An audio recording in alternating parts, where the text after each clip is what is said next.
என்ன சொல்லி அடி கொடுத்தா தெரியுமா?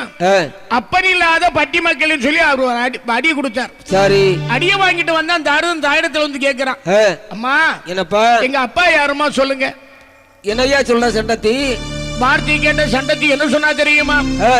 மகனே தாருதா, என்னம்மா, 14 லோகத்தையும் படைத்து அதிலே உள்ள ஜீவராசிகள் அத்தனை பேருக்கும் படிக்கலைக்கின்றாரு என் பெருமாள். ஆதிபரன் முன்தகப்பல் அருமையுள்ள என் மக்களேன்னு சொன்னான். விடுவானா தாருதன்? ஆதிபரன் அப்பன் என்றால் அழியாத வரம் வாங்க வேண்டும் என்று படகையிலே புறமதியிலே வந்து நின்றே தாருதனும் அரவணையோ ஈஸ்வரரே அன்புடனே தான் கொழுத. அரவணையோ ஈஸ்வரரே அன்புடனே தான் கொழுத. கோண குண்டம் வெட்டி அதிலே வச்சிர கம்பம் நாட்டி கம்பத்தடி மேலே எல்லோ கடந்த வசு செய்யலுட்டா. கம்பத்தடி மேலே எல்லோ கடந்த வசு செய்யலுட்டா. 12 வருடமாக பாரதம் செய்து வார 13ஆம் வருடத்தில் அந்த பரமசிவன் உதயமான 13ஆம் வருடத்திலே பரமசிவன் உதயமான. பகவானை கோரி 12 வருடமாக தவம் செய்கிறான் தாருதன். 13வது வருஷத்திலே பகவான் தோன்றுகின்றார். அப்பா தாருதா சுவாமி, என்னை கோரி நீ தவம் செய்தாய், எதுக்காகப்பா தவம் செய்தார்? எனக்கு வேண்டிய வரங்களை தாங்கள் தர வேண்டும் சுவாமி. என்ன வர வேணுமோ கேளத கொடுக்கிறேன்னு சொன்னார் பகவான். யாரு என்ன வரம் கேட்டா தெரியுமா? என்ன வரம் கேட்க? 7 கடலு கப்பகாலை 7 கோட்டை இடமும் வேண்டும், திரும்பாலே கோட்டையிட்டு இருந்துலகை ஆள வேண்டும். 7 கடலுக்கு அப்பாலே 7 கோட்டை இரும்பால போறோம்னு கேக்குறான். ஏ அப்பா, அடுத்த வரை என்ன தெரியுமா? என்ன? ஆனொருவர் கையினாலே அழியகாத வரமும் வேண்டும், ஆனொருவன் எதிர்த்திருந்தால் அவன் பலத்தில் நேர்பாதி. எந்த ஆம்பளையாலும் எனக்கு அழி வரக்கூடாது. ஒரு ஆம்பளை வந்து அவன் பலத்தில் நேர்பாதி எனக்கு வரணும். ஒரு துளி ரத்தத்திலே 9 பேர் பிறக்க வேணும். ஒரு அசுரன் பட்டு போனால் கோடி அசுரம் பிறக்க வேண்டும். அதை வெட்டு விட்டு தெளிக்க வரும் விமல பராதாரும் ஐயா. வெட்டு விட்டு தெளிக்க வரும் விமல பராதாரும் ஐயா. இப்படிப்பட்ட வரத்தை எல்லாம் தாரதம் பகவானிடத்துல கேட்கிறான். பகவான் இந்த வரத்தை எல்லாம் கொடுத்துட்டார். இவ்வளவு வரத்தை வாங்கின தாரதம் கேட்கிற சுவாமி, கால்நடையா போக முடியுமா? ஏறி போக எனக்கு ஒரு வாகனம் கொடுங்க. ஒரு ஆகாய தேரை கொடுத்தார்.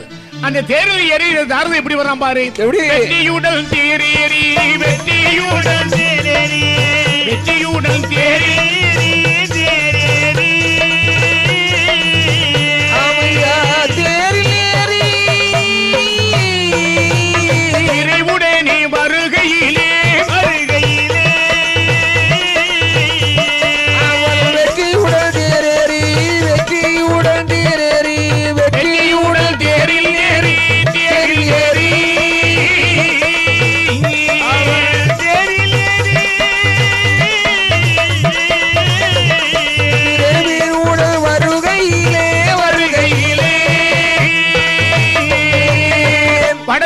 புறமதியிலே வந்திருந்த பார்வதியாள் ஏது பிள்ளாதாருதனே எங்கு போன என கேட்டாள். அந்த பேயாண்டி இடமதிலே பேயாண்டி இடமதிலே பேயாண்டி இடமதிலே இடமதிலே இடமதிலே பெருக வரும் வாங்கி வாரேன் வாங்கி வாரேன்.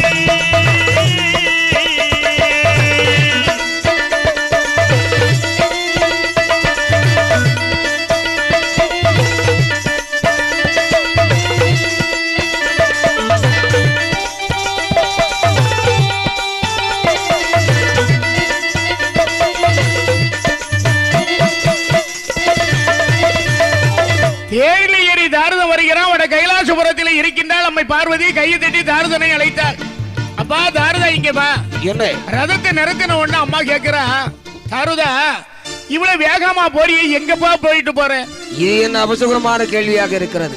அந்த புத்தன் இருக்கின்றானே, பேயன் இருக்கின்றானே, மாடன் இருக்கின்றானே, அவர்களிடத்திலே அழியாத வரங்களை வாங்கி வருகின்றேன். பேயாண்டி இடத்தில் சென்று பெருக வரம் வாங்கி வாரேன்னு சொன்னான் தாருதே. அம்மா கேட்டா, எப்பா நீ கேட்ட வரத்தை எல்லாம் பகவான் கொடுத்துட்டாரு. வரம் என்ன? ஏறி வாரதுக்கு ரதமும் கொடுத்தாரு சொன்னா. அப்ப அம்மா சொன்னா, தாருதா உனக்கு ஒரு வரம் தரணும் சொல்லி என் மனம் சொல்லுது, ஆகையினால என்கிட்ட ஒரு வரம் கேளுப்பான்னு சொன்னா. கேட்ட தாருதை என்ன சொன்னா தெரியுமா? மண்ணழிந்து போன காலும் வரமழிந்து போன காலும் பெண்ணிடத்தில் வரம் கேட்பதில்லை. வரம் கேட்பதில்லை.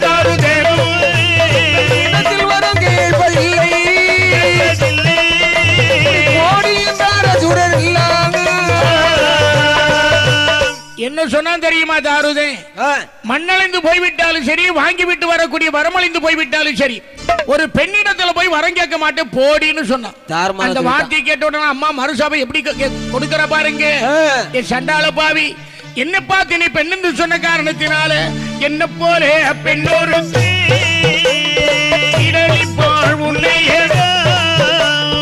பெண்ணொரு தீ கையாலே குடிபடுவாய் தாருதனே பண்ணமரும் பார்வதியா பாதகமாய் சாபமிட்டாய். பண்ணமரும் பார்வதியாய் பாதகமாய் சாபமிட்டாய். என்ன பார்த்து பெண் என்று சொன்ன காரணத்தினால் என்னை போல பெண்ணொருத்தி ஈடலிப்பாள் உன்னையடா, பெண்ணொருத்தி கையினாலே பிடிபடுவாய் தாருதா என்று மறுசாபம் கொடுக்கிறார். இவன் நினைக்கிறான் ஆம்பளையே நம்மள வந்து எதிர்க்க முடியாது, அதுக்குள்ளால இந்த பொம்பளை புள்ள வந்து என்ன நம்மள பண்ண போகுது ஓடின்னு சொல்லிட்டு அலட்சியமா என்ன செய்யலாம் தெரியுமா? உடல் இடு சாபம் தானே போனா போனவனும் படையுடனே பூந்திரி கடலி கப்பாலே கொட்டிட்டு இருந்துலகு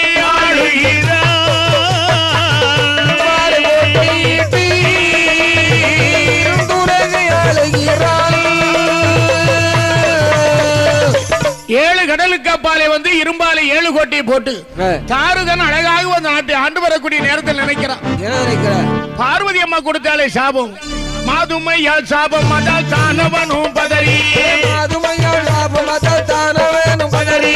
ஆண்டைக்கு ஒரு கப்பம் மதி அடியிறையாய் கொடுத்தார்.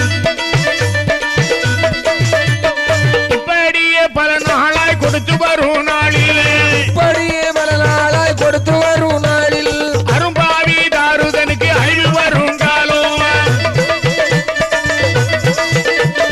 கொடுத்து விட்டே கப்ப மதி தடுத்து விட்டான் பாவி, கொடுத்து விட்டே கப்ப மதி தடுத்து விட்டான் பாவி, கொடுத்து விட்டே கப்ப மதி தடுத்து விட்டான் பாவி, கொடுத்து விட்டே கப்ப மதி தடுத்து விட்டான் பாவி. ஆண்டைக்கு ஒரு பணம் இந்த பார்வதிக்கு கப்பம் கட்டுப்பான்னு சொன்னா, இது போல கப்பம் கொடுத்துட்டு வர்றா இந்த தாருதனுடைய மந்திரி. பல வருஷமா கொடுக்க நினைக்கிறான். போயும் ஒரு பெண்ணுக்கு நாம கப்பம் கொடுக்கலாமா? கேவலம். கொடுக்கிற கப்பத்தை நிறுத்திருன்னு சொன்னான். பார்த்தால் பார்வதி பகவானிடத்தில் ஓடி வந்தாள். சுவாமி, அன்னைக்கே என்ன பார்த்து வாடி போடின்னு சொன்னா நீங்க கொடுத்த வரைச்சு உடைய மம்மதை, ஆகையினால இன்னைக்கு எனக்கு கொடுத்து வந்த அந்த கப்பத்தை நிறுத்திட்டா இனி வைக்க கூடாது, தாருதனுடைய தலையை அறுக்கணும்னு சொன்னான். அப்படி நன்றி சொல் நாய் பார்வதியே ஆடியே தாளவனை கொல்ல ஆயிலேயே பார்வதியே ஆண்பிள்ளையாலாகாதே ஆயிலேயே பார்வதியே தாருதேனை கொல்லவனே தார்கூழல் மாறி எழுவரையே லூலேகே கல்லியராய் எல்லவே நாற்பிறவி செய்தார் லூலேகே கல்லியராய் இறையவனார் பிறவி செய்தார் லூலேகே கல்லியராய் ஈஸ்வரனார் பிறவி செய்தார் இப்படியே பிறவி செய்தார்.